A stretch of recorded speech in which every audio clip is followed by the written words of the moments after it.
So we'll start the next module where we'll talk about training error versus test error, and before that we'll see this bias variance trade-off. So now what have we done so far in these complex models and the simple models? We have trained them using the dash data, training data. And what are we interested in? Always the test data, right? I already know what was the amount of oil mined from the training data locations that I was given in. I'm not interested in predicting those. I'm just interested in learning those so that if you give me a new location, I should be able to do the right prediction. So I'm always interested in the test data, okay? So now consider a new point which is not seen during the test data. And there are several such points that you could see, okay? Now, if you use the model f hat x to predict the value of y, then the mean square error is given by this. You get this? It's just the expected value of the squared error that I'll get. So what's the randomness here? Why expected value? Because the x that I'm going to feed at test time is going to vary. For each of these different x's, I'll get a different error. So hence that is a random variable. Do you get that?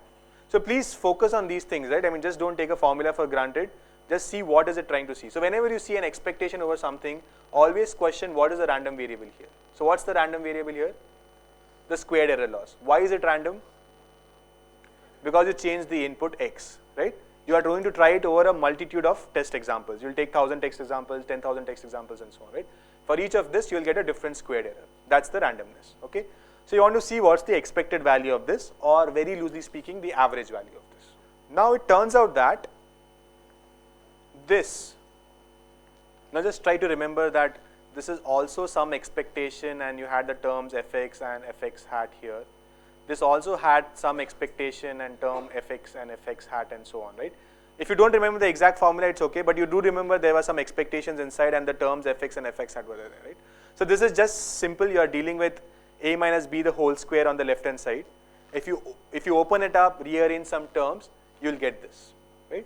So you can show that the mean average or the expected square error on the test data is actually the bias square plus the variance plus a small amount of irreducible error, right? You can go back and work this out, and actually the proof is given here on the link, okay? But I hope you get the intuition, right? You have this a minus b the whole square. If you open it up and rearrange the terms, you should be able to get this. Now what does this tell you? What happens if the bias is high? The squared error is going to be high. What happens if the variance is high? It's going to be high. So that's why you don't want a very high bias. You don't want a very high variance also. You want this sweet spot in between where the bias and variance are just about optimal. You get that? That's why there's a trade-off between bias and variance. You cannot rely on simple models which have high bias. You cannot rely on complex models which have high variance. You want something in between, okay? Now the parameters of f hat x, remember that they are trained using the training data, which consists of these endpoints that you have. At test time, we are interested in evaluating the model on a validation set, which was different from the training data. This gives rise to the following two quantities. One is the training error, which you deal with at dash time, training time. That's the error that you're trying to minimize, right? But at test time, you have a different error, which is the test error. And that's the error that you care about. Typically, these two errors exhibit a certain trend. Do you know what the trend is? Now on the x-axis, I have model complexity. On the y-axis, I have error. As the model complexity increases, what would happen to the training error? It will go to almost zero. That's exactly what happened from the linear function to the polynomial function. This is how it will behave as the model complexity increases. As the model complexity increases, what would happen to the validation error? It will decrease up to a certain point, right? Because you are still not overfitting on the training data. Your answers are still generalized. So you had this degree 1 polynomial, degree 25 polynomial. If I had taken something in between, then probably this is where I would have ended up with the training error, and that would not have been too bad for the test error. You see this? Okay. Now you see, I'll mark 2 points, 2 regions rather. One of this corresponds to high bias, the other one corresponds to high variance. Tell me which one is which. If you do this, I can't understand. So let me ask, this is, okay, good. So you see that there are these 2 extremes and we want somewhere to be in between. Okay, at least you get the intuition behind this, fine.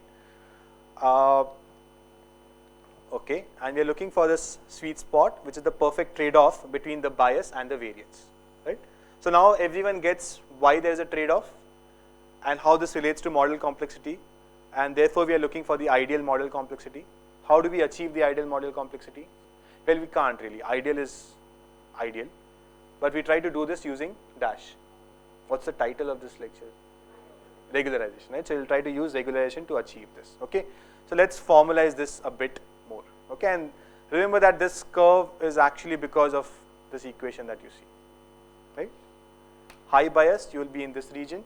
Oh, I'm actually circling here. Okay, fine? Okay.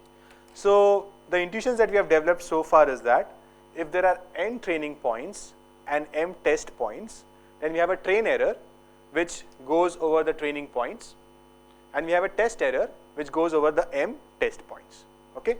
So I'm just taking a total of n plus m points. The first n is training, the last m is test, okay? Now as the model complexity increases, what happens to the training error? It becomes very optimistic and gives you a very wrong picture of how close the predicted function is to the true function, right? It makes you feel that, oh, you have done a perfect job, this you have actually discovered the true function. But that's not correct. It's giving you a false picture of that. Therefore, we should always look at the dash error, validation error. So now you see that why you always do this train, validation and test split. Test is unseen. You try to optimize on the training error, right? But you should always tune for the validation error. Your optimization algorithm is going to take in the training error. It's going to be very optimistic. It's going to try to drive to 0. But you should look at the validation error and try to see that you're not overfitting on the training data. Everyone gets this intuition? Okay. So now this is all intuition. We'll have to concretize this mathematically. So that's what we'll do now. So let D be these training plus test points that we have. We know that this relationship holds. We don't know what F is, but we know that this relationship holds. So what am I trying to say here? That we know that there's a true relation between y and x, which is given by the function f, but I'm also willing to admit some noise. There may not be a very neat function, but a small noise might exist. That's the epsilon I, okay? And I'm going to assume that epsilon comes from a normal distribution with 0 mean. So on average, the noise is going to be 0, but there's a small variance. Everyone gets this? This is a true relation, but I'm willing to admit some noise in the relation, okay? Fine. And of course, we don't know f. We never know f. Now, going by our paradigm where we have these 5 components, we use f hat to approximate f. F hat will have some dash, which we'll try to learn from the training data. What is this dash? Parameters, right? Which we'll try to learn from the training data.